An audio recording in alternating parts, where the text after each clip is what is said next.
د مهمو خبرونو سرټکي. په قطر کې د افغان سفیر سره د اندونیزیا د پلاوي کتنه.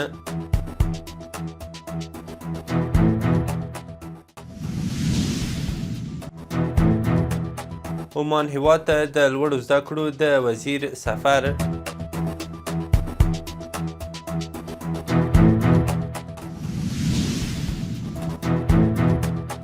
ازبکستان ته د کانون او پټرولیم وزارت د پلاوي تګ.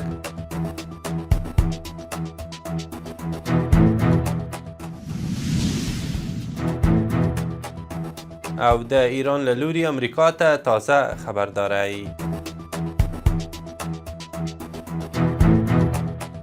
د واک تلویزیون درنو لیدونکو سلام، وخت مو بخیر. نن یکشنبه د مرغومي 21مه، اوس هم بشپړ خبرونه.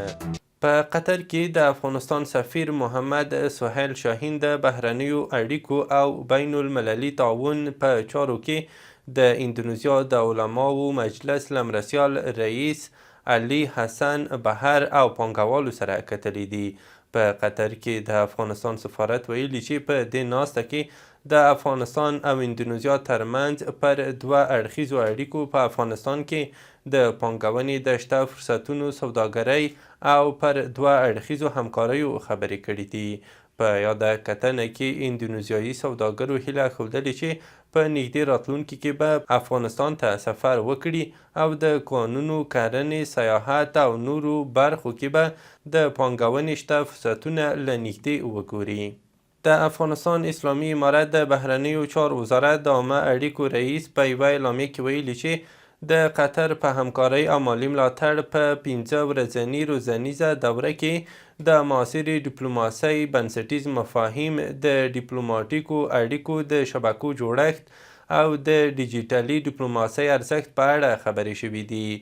دغه دوره د قطري ډیپلوماټ او سفیر عمر غانم له لوري پر مخ وړل شوې ده. د لوړو زده کړو وزیر عمان هیواد ته په سفر تللی دی.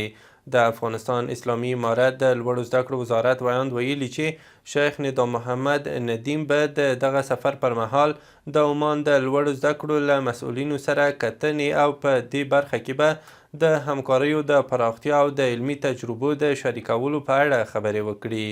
د معلوماتو پر بنسټ ټاکل شوي چې ښاغلی ندیم به په دغه سفر کې د عمان له بېلابېلو ښوونیزو بنسټونو هم لیدنه وکړي. بلخوا د لوړو زده کړو وزارت په خپره کړې خبرپاڼه کې ویلي چې د کابل پولی تخنیک پوهنتون څخه د 1404 هجري کال په اوږدو کې له لیسانس او ماسټرۍ پروګرامونو څخه څه باندې 1000 کسان فارغ شوي دي. د فراغت په مناسبت جوړې شوې غونډه کې د لوړو زده کړو او عدلیې وزیرانو، د مرکزي پوهنتونونو رئیسانو، د پولی تخنیک پوهنتون رهبري، استادانو، فارغو شویو محصلینو، د دوی کورنیو او ګڼو میلمنو ګډون کړی و. د لوړو زده کړو وزیر مولوي ندا محمد ندیم فارغو شویو محصلینو ته ویلي چې د فراغت سند یوازې یو کاغذ نه بلکې یو مسؤلیت دی. نوموړي له فارغینو غوښتلي چې د خپلې څانګې سره سم کار وکړي او که توان لري زده کړو ته په فوق لیسانس کې هم دوام ورکړي. هغه زیاته کړې چې وزارت هڅه کوي پوهنتونونه له نظري بڼې عملي پړاو ته بوځي څو محصلین لابراتوارونو او عملي زده کړو ته لاسرسی ولري. د کانون او پټرولیم وزارت ویلي چې دغه وزارت یو مسلکي پلاوي د تخنیکي تفتیش او قانون انسټیټیوټ د رئیسانو په مشرۍ د 28 ورځني روزنیز سفر لپاره ازبکستان ته ولاړ.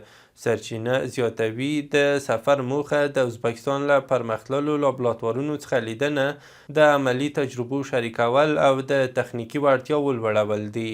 دا سفر د افغانستان او ازبکستان ترمنځ د دوه اړخیزو همکاریو په چوکاټ کې ترسره شوی او تمه ده چې د کانونو په سکتور کې به د افغان مسلکي کادرونو د پیاوړتیا سبب شي. د میدان وردګ ولایت د کلیو بیا رغونې او پراختیا ریاست مسؤلین وایي چې دغه ولایت په جلرې، سیدآباد او چک ولسوالیو کې د پاکو اوبو رسولو شبکې رغولي دي چې 6200 کورنیو ته د څښاک پاکې اوبه برابروي. د یاد ریاست مسؤلین وایي اقلیمي بدلون په ډیری سیمو کې منفي اغیز کړی چې تر ځمکې لاندې اوبه یې زیانمنې کړي دي. دوی وایي ډاډ ورکوي چې ټولو هغو سیمو ته به پاملرنه وکړي چې پاکو اوبو ته لاسرسی نه لري. د میدان وردګ ولایت د کلیو بیا رغونې او پراختیا ریاست د اوبو شبکو ترڅنګ روان کال کې ډیری ولسوالیو کې ګڼ شمېر بېلابېلې بنسټیزې پروژې ګټې اخیستنې ته سپارلي دي. د کونړ په مرکز اسداباد کې د 18.5 میلیونه افغانیو په لګښت د یوه منځني ښوونځي د جوړېدو چارې بشپړې او ګټې اخیستنې ته سپارل شوی دی. د کونړ د پوهنې رئیس محب الله حیدري وایي دغه ښوونځی د ملګرو ملتونو په مالي ملاتړ په 2 پوړونو کې جوړ شوی چې 12 درسي او اداري خونې، تشنابونه او د برېښنا سیستم لري. د نوموړي په وینا د دې ښوونځي په جوړېدو سره به د سیمې شاوخوا 2000 زده کوونکو ته د مناسبې زده کړې زمینه برابره شي. د افغاني غالیو د تولیدونکو او صادروونکو ټولنې خبر ورکړی چې د غالیو یوه افغاني شرکت د ترکیې د استانبول په ډومیټیکس نړیوال نندارتون کې د کلاسیک ډیزاین په برخه کې لومړی مقام خپل کړی دی. سرچینې ویلي چې په دې نندارتون کې 19 هیوادونو ګډون درلود. دغه 2 ورځنی نندارتون چې د ترکیې په استانبول کې پرانیستل شوی و د شنبې په ورځ پای ته ورسېده. د کار او ټولنیزو چارو وزارت ویلي چې په کابل کې د څه باندې 12 میلیونه افغانیو په ارزښت یې پر زرګونه یتیمو او بې سرپرسته ماشومانو ژمنۍ جامې ویشلې دي. سرچینې ویلي چې د کار او ټولنیزو چارو وزارت د ماشوم ساتنې ریاست په هڅو او همغږۍ د کابل ولایت له بېلابېلو ولسوالیو څخه 3618 تنه یتیمو او بې سرپرسته ماشومانو ته ژمنۍ البسه ویشل شوې ده. په دغو مرستو کې هر ماشوم ته د 3344 افغانیو په ارزښت ژمنۍ البسه یعنی جمپر، د غاړې دستمال، دستکشې، بالاپوش او کمپلې اخیستل شوې وې چې مجموعي قیمت یې 12 میلیونه 100,000 افغانۍ کیږي. د افغانستان لپاره د ملګرو ملتونو ځانګړي امانتي صندوق ویلي چې سویډن له افغانانو سره 6.4 میلیونه ډالر مرسته کړې ده. دغه بنسټ ویلي چې دا مرسته په افغانستان کې د بېځایه شویو ټولنو ته د بنسټیزو خدمتونو د وړاندې کولو، اقتصادي پیاوړتیا او د اقلیمي بدلونونو پر وړاندې د مقابلې لپاره ځانګړې شوې ده. د ملګرو ملتونو ځانګړي امانتي صندوق ویلي چې د افغانستان د وګړو ملاتړ حیاتي اهمیت لري. په تیره یوه اونۍ کې د اوسپنې پټلۍ له لارې نږدې 158,000 ټنه انتقالات ترسره شوي دي. ټولګټو چارو وزارت ویلي چې تیره اونۍ د حیرتان، اقینې او تورغونډۍ اوسپنې پټلیو له لارې 159,909 میټریک ټنه توکي لیږدول شوي دي. په یادو توکو کې 126 ټنه توکي صادر شوي. د کډوالو ستونزو ته د رسیدنې عالي کمیسیون د راپور له مخې تېره ورځ له ایران او پاکستان څخه څه باندې 2400 کډوال هیواد ته راستانه شوي دي. د یاد کمیسیون د راپور له مخې تېره ورځ له ایران او پاکستان څخه 452 کورنۍ چې 2402 کسان کېږي هیواد ته راستنې شوي دي.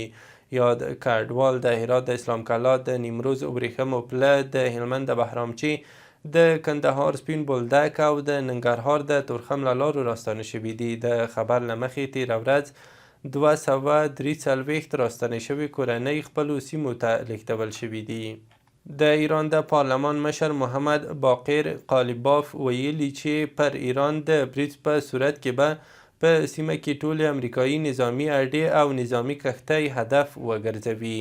نوموړي امریکا او د دې هیواد سیمه ییزو متحدینو ته په ټینګار سره ویلي چې پر ایران د برید تېروتنه ونه کړي. له دې مخکې د امریکا ولسمشر ډونالډ ټرمپ ویلي و چې که په ایران کې لاریون کوونکي په نښه شي نو امریکا به مداخله وکړي.